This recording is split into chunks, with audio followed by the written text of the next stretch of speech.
ಎಲ್ಲರಿಗೂ ನಮಸ್ಕಾರ. ರೈತ ಎಂದರೆ ಕೃಷಿಯನ್ನೇ ನಂಬಿರುವ ಒಬ್ಬ ವ್ಯಕ್ತಿ. ರೈತ ಎಂದರೆ ಪ್ರಕೃತಿ ಮಾತೆಯ ಪ್ರೀತಿಯ ಪುತ್ರ, ನೇಗಿಲ ಯೋಗಿ, ಶ್ರಮಜೀವಿ ಇರುತ್ತಾರೆ. ಜಗತ್ತಿಗೆ ಅನ್ನ ನೀಡುವ ಅನ್ನದಾತನ ಬಗ್ಗೆ ತಿಳಿದುಕೊಳ್ಳೋಣ.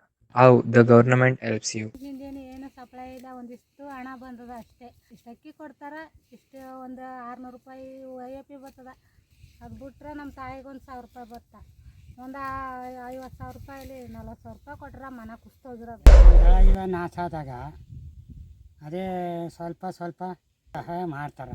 ಅದರಲ್ಲಿ ನಾವು ಕಷ್ಟ ಬಿದ್ದು ನಾವು ಏನೋ ಮುಂದಕ್ಕೆ ಉತ್ತೇಜನ ಮಾಡಬೇಕು. ಈಗ ಗೌರ್ಮೆಂಟ್ ನಮಗೆ ಸುಮ್ಮನೆ ಬೆಳೆ ಸಾಲ ಕೊಡ್ತೇವೆ, ಅದಕ್ಕೆ ಕೊಡ್ತೇವೆ, ಇದಕ್ಕೆ ಕೊಡ್ತೇವೆ ಅಂತಾರೆ. ಒಬ್ರಿಗೆ ಬಂದ್ರೆ ಒಬ್ರಿಗೆ ಬರ್ತಾ ಇಲ್ಲ. ಪರಿಹಾರ ಬರ್ತೈತ್ರಿ, ಬರಂಗಿಲ್ಲ ಅಂತ ಹೇಳಂಗಿಲ್ಲ. ಆದ್ರೆ ಎಷ್ಟು ಕೊಡ್ತಾರ್ರಿ ಅವರು? 1 ಎಕರೆಗೆ 2,000 3,000 ಕೊಡ್ತಿದ್ದಾರೆ. ನಮಗೆಲ್ಲ ಅದು ವರ್ಕೌಟ್ ಆಗ್ಬೇಕಲ್ರಿ. ನಾವು 1 ಎಕರೆಗೆ ಏನಿಲ್ಲ ಅಂದ್ರೆ 20,000 ಖರ್ಚು ಮಾಡಿರ್ತೇವೆ. ಆ 20,000 ನಮಗೆ ಆಗ್ಬೇಕಲ್ರಿ. ನಮಗೆ ಈಗ ಭತ್ತ ಬೆಳಿಬೇಕು ಅಂತ ಇದ್ದೀವಿ. ಅದಕ್ಕೆ ಒಂದು ಸ್ವಲ್ಪ ಬಿತ್ತನೆಗೆ ಏನು ಸಹಾಯ ಮಾಡಬೇಕೋ ಮಾಡ್ತಾ ಇದ್ದಾರೆ. ಅತಿಗೆ ಸಬ್ಸಿಡಿಲಿ ಒಂದು ಸ್ವಲ್ಪ ಕಡಿಮೆ ರೇಟಲ್ಲಿ ನಮಗೂ ಎಲ್ಲ ಹೆಲ್ಪ್ ಮಾಡ್ತಾ ಇದ್ದಾರೆ.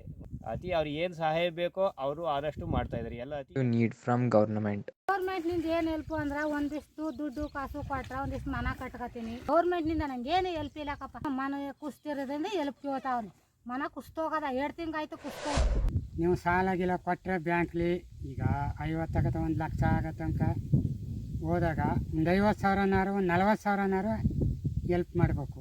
ಹೆಲ್ಪ್ ಮಾಡಿದಾಗ ಮುಂದೆ ನಾವು ಏನಾದ್ರಲ್ಲಿ ಒಂದು ದಾರಿ ಮಾರ್ಗ ಕಾಣ್ಬೋದು. ಅವರು ಅದರಿಂದ ನಮಗೆ ಹೆಲ್ಪ್ ಮಾಡಿ ಒಂದು ಸ್ವಲ್ಪ ಏನಾದ್ರು ಇಳುವರಿ ಬಂದಾಗ ಕಡಿಮೆ ಆದಾಗ ಅವರು ಸ್ವಲ್ಪ ಏನು ಬೆಲೆ ಇದೆ ಅದು ಸ್ವಲ್ಪ ಕಡಿಮೆ ಇರುತ್ತೆ. ಅದರ ಸ್ವಲ್ಪ ರೈಟ್ ಸ್ವಲ್ಪ ನಮಗೆ ಜಾಸ್ತಿ ಮಾಡಿ ಒಂದು ಸ್ವಲ್ಪ ಅನುಕೂಲ ಮಾಡಿದ್ರೆ ತುಂಬ ಅನುಕೂಲ ಆಗುತ್ತೆ. ರೈತರು ಬೆಳೆದಂಥ ಬೆಳೆಗೆ ಬೆಂಬಲ ಬೆಲೆ ಸಿಕ್ತು ಅಂತಂದ್ರೆ ನಾವು ಬ್ಯಾಂಕ್ನೇ ಸಾಲ ತಕ್ಕಂದಿರೋದು ಬೆಳೆದು ಚಲೋ ತಂಗ ಅದನ್ನು ಕೊಟ್ಟೆ ಅಂತಂದ್ರೆ ನಮಗೆ ಗೌರ್ಮೆಂಟ್ ಬೆಂಬಲ ಬೆಲೆ ಕೊಟ್ಟೇನೆ ಅಂತಂದ್ರೆ ಸಾಲನ ನಾವು ತೀರ್ಸ್ಕೊಂತೇವೆ ರೀ. What are your problems? ಮನೆಯೆಲ್ಲ ಕುಸ್ತೋಗದ. ಇದು ಬಿಟ್ರೆ ಇನ್ನು ನಮ್ಗೆ ಜೀವನನೇ ಇಲ್ಲ. ಇಷ್ಟ ತಾಯಿ ನಾನು ಇಬ್ಬರೇ ಇರೋರು.